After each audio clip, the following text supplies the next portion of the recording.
Rally Cocamar de Produtividade. Oferecimento Cocamar. Cooperado e cooperativa crescem juntos. A visita do Rally de Produtividade da Soja dessa semana é no Safratec 2019, lugar de muita demonstração tecnológica para agricultura e pecuária. Entre tantas estações de demonstrações tecnológicas, escolhemos 3 que estão diretamente ligadas ao que o Rally tem mostrado nessa série. A primeira estação fala do consórcio entre a soja e a braquiária e seus efeitos no desenvolvimento da planta. Essa situação aqui, nós temos um solo não compactado, né, um solo com uma boa qualidade física já, e nós temos a situação sem a braquiária e com a braquiária. Então, de uma forma geral, a gente vê que aparentemente não existe muita diferença. Num solo que não tem impedimento físico, você vê tem crescimento de raiz nas duas situações, mas você consegue perceber uma melhoria no desenvolvimento da raiz na presença da braquiária. Mas a grande diferença aqui nessa situação sem compactação é o que acontece com a água, né, que nós fazemos aqui simulações, utilizamos um simulador de chuva. Então nós aplicamos aqui uma chuva equivalente a 55 milímetros durante um período de 30 minutos. Essa água é a que escoou superficialmente na parcela. Nós temos ali uma parcela com 1 metro quadrado. Então nessa parcela nós aplicamos 55 litros, né, que vai dar os 55 milímetros. Aqui então nós perdemos 18 litros ou 18 milímetros, perdemos equivalente a 30% da água, né, numa parcela sem problema de compactação, mas sem braquiária.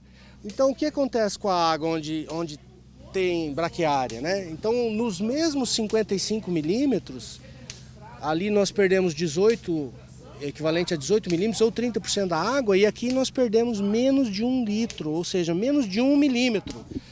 Apesar, então, olhando a cultura, apesar de a gente ver assim, diferenças menores, parece que num solo sem problema de compactação, ela não teve tanto efeito, mas aqui nós aproveitamos toda a água, né? Então isso pode fazer a diferença lá no final em termos de produtividade, principalmente num ano como o que nós tivemos aí com um déficit hídrico bastante intenso, né, na região. Quem usou a braquiária, a planta sentiu menos.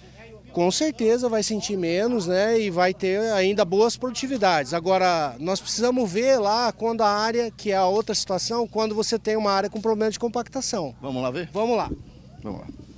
E aqui então o solo está compactado, o que está demonstrando, Júlio? Então essa área, foi feita uma compactação, aqui simulamos uma compactação com uma colhedora, foi passada 10 vezes no local, então você compactou o solo, e aqui é a mesma situação. Então desse lado agora nós colocamos a braquiária e desse lado aqui é sem a braquiária. Tá? Então, começando pelas raízes, o que a gente vê aqui? O solo, as raízes mostram que ainda tem compactação, porque ela tem aqui uma distribuição horizontal, principalmente na superfície, mas a braquiária ela já conseguiu fissurar o solo, criar poros e permitiu que a raiz superasse essa camada com compactação, e aqui ela está atingindo até 1,40 m, 1,50 m de profundidade, né? Com a braquiária, solo compactado com braquiária. Solo compactado sem braquiária, né?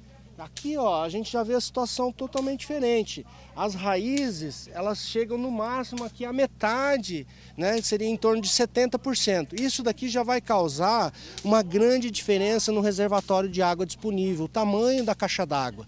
Aqui nós temos metade da caixa d'água e lá nós temos a caixa d'água cheia. E planta sem água planta sem água é sem produção. Então fica evidente aqui que a planta vai ter um volume maior de solo para explorar e para ir em busca de água. A água, a precipitação, a chuva também é infiltração, né? O que acontece com a água que cai nessa área? Então vamos começar aqui de novo com a braquiária, né? Então um solo compactado, né? Onde nós aplicamos a mesma quantidade, 55 milímetros. O solo compactado com braquiária perdeu aí em torno de 17, que é equivalente, se a gente lembrar lá atrás, que foi a quantidade de água que nós perdemos no solo não compactado sem braquiária, né? Então aqui um solo compactado com braquiária, ele já está num nível igual a um solo sem compactação. Então a gente consegue já separar o efeito da braquiária. Então temos perdas aqui, em torno de 30% do que foi aplicado, mas do outro lado, né, nós temos aqui a área compactada sem braquiária. E aqui então aplicamos 55 e no total aqui nós estamos perdendo 29. Né? Então estamos perdendo 50% da água. A segunda estação tecnológica visitada foi a das plantas daninhas. E aqui vimos a soja tiguera como uma planta invasora na lavoura de milho e o mal que ela causa para o milho e para o produtor. Nós vamos mostrar agora uma situação pouco explorada e que o produtor se depara com isso. Mas é mais falado, quando se fala em erva daninha, em plantas daninhas à produção do milho, por exemplo, você fala mais do capim margoso, fala de outras pragas, mas não de soja. Pouco se fala da soja como planta daninha para o milho. Nessa situação que estamos vendo aqui, está bem claro o mal que faz a soja tiguera, aquela uma que aparece involuntariamente no meio de uma produção. Estou aqui com o pesquisador, professor da UEM, o Fabiano. Fabiano, essa é uma situação que chega nesse momento como e por quê? Bom, como que acontece isso? Primeiro, quando o produtor está colhendo a soja, uma má regulagem da máquina faz ele perder muitos grãos de soja. Então, uma coisa que ele podia estar ganhando, ele está perdendo. Então, ele perde no primeiro momento e também perde no segundo momento, porque a soja que caiu da máquina vai germinar e vai competir com o milho como se fosse uma planta daninha. Só que o produtor não liga muito para isso, por quê? Porque aqui você aplica um herbicida, você controla quase que 100% da soja. Então é muito fácil de controlar, diferentemente de uma planta daninha que é um pouco mais difícil. Então a soja controla fácil, o produtor fica tranquilo e demora para controlar ela. Só que muitas vezes quando ele vai controlar, o milho já chegou nessa condição. Fabiano, e que hora que é o controle? Que hora que o produtor tem que combater a soja tiguera? Então, vai depender de quanto de soja ele perdeu na hora da colheita, quanto que ficou de grão no chão. Então, se ele perder uma saca por hectare, ele tem que controlar no máximo 20 a 25 dias depois essa soja que nasceu no meio do milho. Se ele perder 2 a 4 sacas, que é o que a gente tem aqui, ele tem que controlar no máximo até 10 dias depois. Se ele passar desse período, já é mais de 10 sacas de perda de milho, porque a soja atrapalhou o milho, como a gente está vendo aqui, né? Então, o produtor tem que tomar cuidado com isso. Tem 3 perdas somadas aí. Você imagina, o preço que está a soja hoje, você perder 2, 4 sacas por hectare, e depois você tem que fazer um controle aqui e outra coisa, né? Eu tenho que controlar bem essa soja, porque tem o vazio sanitário. Se eu não controlar isso daqui, eu posso ter ainda uma outra perda, que é a multa. Então eu tenho que controlar, porque senão vai somando perda atrás de perda. Quando eu começo errado, muitas vezes também termina errado. E a terceira estação que visitamos foi a que falava sobre nematóides, que está entre os 8 principais problemas mais prejudiciais à soja. O que dá para falar, professora, sobre nematóide? Tem cura à vista? Então, acho que antes da cura, primeiro a gente precisa conhecer o que são os nematóides, tá?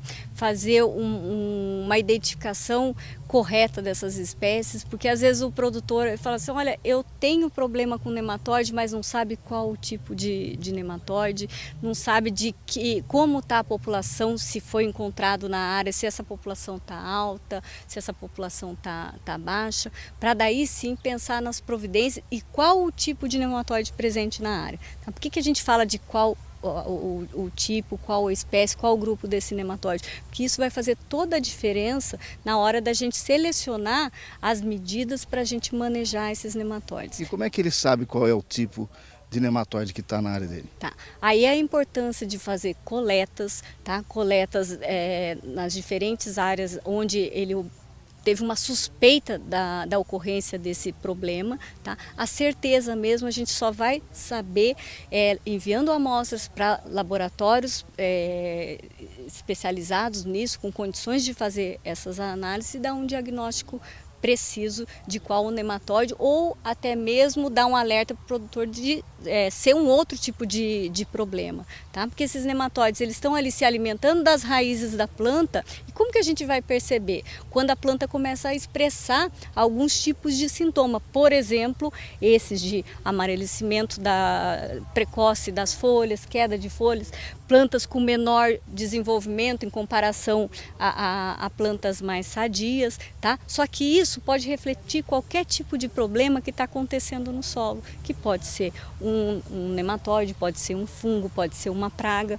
Quer dizer, o monitoramento é importantíssimo. O monitoramento ele tem que ser constante nas lavouras, não só nas lavouras de soja, né? Se o produtor quiser ter o sucesso no seu cultivo, ele tem que estar acompanhando de perto, né? Contando com todo tipo de assistência que ele pode ter de empresas, de cooperativas, de parceiros, do próprio agrônomo também prestando uma assistência especializada para ele. Professor, e o que o produtor pode fazer para ele evitar uma presença de nematóide na área dele se ele ainda não tem?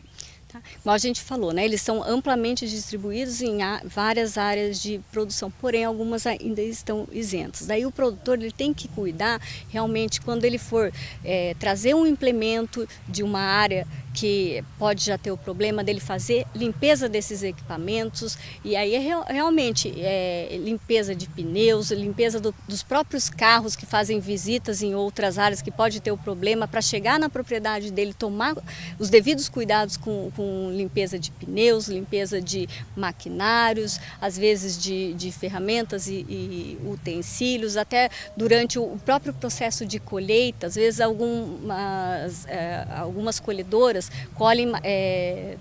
fazem a colheita em áreas contaminadas e depois vai para uma propriedade que está isenta, e nesse processo, quando chega, ele está trazendo o nematóide também para uma área que ainda não tinha sido detectado.